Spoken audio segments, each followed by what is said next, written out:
कहानी नीरू की है। पंजाब की नीरू की शादी दिल्ली के राहुल से होती है। दिल्ली कितना बड़ा शहर है ना, लेकिन आप लोगों का घर तो बहुत छोटा है। हमारे पंजाब में तो ये बड़े बड़े घर होते हैं कि मजा ही आ जाता है। कोई बात नहीं नीरू, मैं भी तुम्हारे लिए बहुत बड़ा मकान बनाऊंगा बहुत जल्दी। नीरू के पिता जहाँ पंजाब के जाने माने व्यापारी थे, वहीं उसका पति राहुल दिल्ली में एक सिंपल नौकरी करता था। माँ, यहाँ तो घी मक्खन इतना महंगा है कि क्या बताऊं। मैं तो तरस ही जाती हूँ घी खाने के लिए। नीरू की माँ को ये सुनकर बहुत दुख होता है। मेरी बेटी को घी नसीब नहीं हो रहा है और ये बहू यहाँ बैठकर घी में शक्कर डाल रही है। देख वनिता, मैं साफ कह रही हूँ, इस घर में जितना घी आएगा उतना ही मेरी बेटी के घर दिल्ली भी जाएगा। अरे ये क्या बात होती है माँ जी? बेटी का उतना ही करो जो अच्छा लगे। अब क्या मायके से घी और मक्खन तक की सप्लाई करोगी आप? हाँ, मेरी बेटी किसी चीज को तरसे मुझसे बर्दाश्त नहीं होता। अब क्या था, नीरू के मायके में 2 किलो घी आता तो 2 किलो दिल्ली जाता नीरू के पास। एक दिन, माँ बड़ी गर्मी पड़ती है दिल्ली में। इस घर में तो एक ही एसी है और वो भी ड्राइंग रूम में। सारा परिवार एक ही कमरे में सोता है। हाँ बेटा, वो तो हर घर की कहानी है। यहाँ भी एक ही एसी है। अरे बिल इतना आता है कि क्या बोलूं। तभी वहां राकेश आ जाता है। माँ, थोड़ी देर में यहाँ कुछ प्लम्बर आएंगे मेरे कमरे में एसी लगाने। जरा ध्यान से लगवा देना ना माँ। ओए, ऐसे कैसे तेरे कमरे में एसी लगेगा? हाँ राकेश, एक बार बात तो कर लेता। अरे पापा, वो वनिता को गर्मी में नींद नहीं आती। ड्राइंग रूम में सबके साथ सोने में वो अनकंफर्टेबल है, इसलिए। अरे पूरे परिवार के साथ वहां तेरी बहन नीरू भी तो सोती है। वो नहीं हो रही क्या अनकंफर्टेबल? समझ रहा है ना? अगर एसी लगेगा तो एक दिल्ली में तेरी बहन के कमरे में भी लगेगा, तभी तू लगा सकेगा। राकेश वनिता को सारी बात बताता है। वनिता करती भी क्या, मन मार कर बैठ जाती है। माँ, ये लोग ठीक नहीं है, क्या करूं मैं? अरे बेटी, यहाँ आ जा, तू यहाँ आकर रह ले। अरे छोड़ दे ऐसे पति को। कैसे छोड़ दूं माँ? समाज क्या कहेगा, लोग क्या कहेंगे? वैसे भी मेरा एक बेटा है मयंक।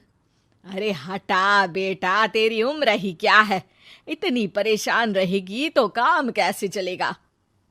खैर, बात आई गई हो जाती है। माँ को लगता है कि नीरू ठीक है, तो वहीं नीरू के मन में एक ही लाइन चल रही होती है, यहाँ आजा। माँ ने तो बोल ही दिया है कि यहाँ आजा।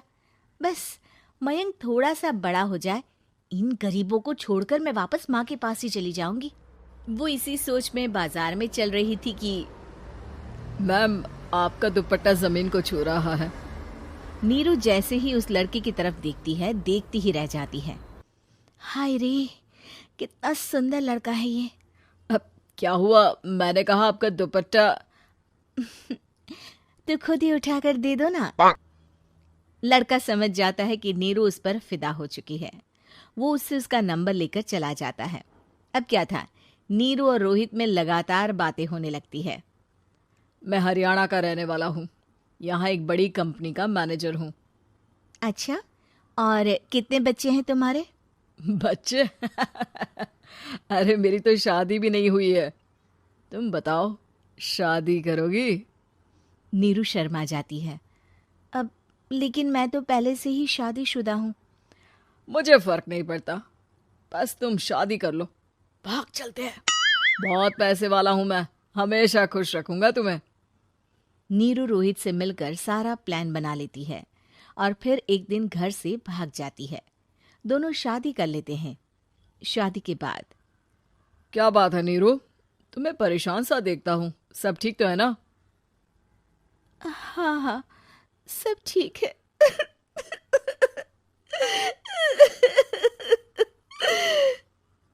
ये कहते कहते ही वो रोने लगती है। अरे क्या हो गया, रो क्यों रही हो? मैंने तुमसे एक बात छुपाई है और वही बात अब मुझे परेशान कर रही है। रोहित, मेरा एक बेटा भी है, उसका नाम मयंक है। क्या बात कर रही हो? ये तुमने मुझे पहले क्यों नहीं बताया? देखो नीरू, मेरी माँ को मैंने ये नहीं बताया है कि तुम शादीशुदा हो। बच्चा मैं मैनेज नहीं कर पाऊंगा। नीरू को समझ में नहीं आता कि वो क्या करे। तुम उस बच्चे को अपनी माँ को क्यों नहीं दे देती? नीरू चुपके से माँ को फोन करती है। माँ, क्या मयंक को तुम रख सकती हो? बेटा, मैं राकेश के साथ बात करती हूँ। आखिर घर का बेटा वही है, जो वो बोलेगा। वैसे भी बेटा, तूने जो किया है ना, उसके बाद से पूरा घर तेरी बुराई कर रहा है। मैं भी अब किसी से तेरे लिए लड़ नहीं सकती। राकेश बेटा, नीरू ने तो जो किया बहुत ही बुरा किया, लेकिन मैं सोच रही थी कि क्यों ना मयंक को हम यहाँ ले आए। तभी वनीता बोल पड़ती है।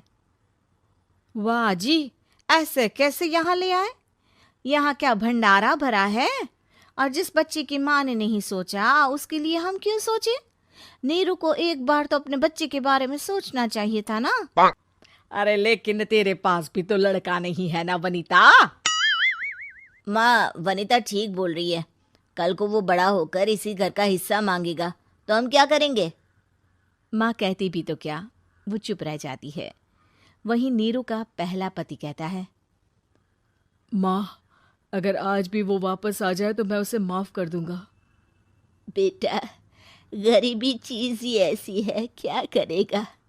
तू तो अब मयंक का सोच। वो बेचारा तो बिना माँ का हो गया। मयंक के खातिर तू दूसरी शादी कर ले बेटा। लोगों के लाख समझाने के बाद नीरू के पहले पति की शादी रिद्धि से हो जाती है, जिसके पहले पति से 2 बच्चे होते हैं।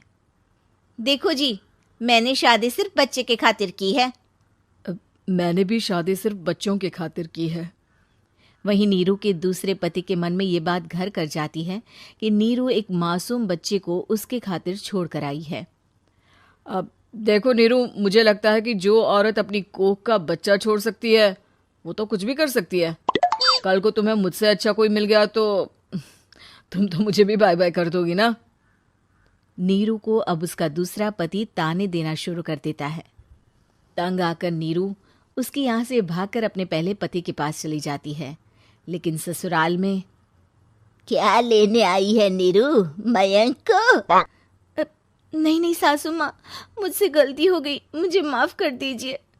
नीरू, अब वक्त खत्म हो गया है, मेरी शादी हो चुकी है। तो छोड़ दो ना उसे, हमारा बच्चा है। मैं आपको अपनी माँ नहीं मानता, मेरी नहीं मान तो बात अच्छी है। नीरू मयंक की बात सुनकर समझ जाती है कि उसके पास अब न आसमान रहा ना ही जमीन।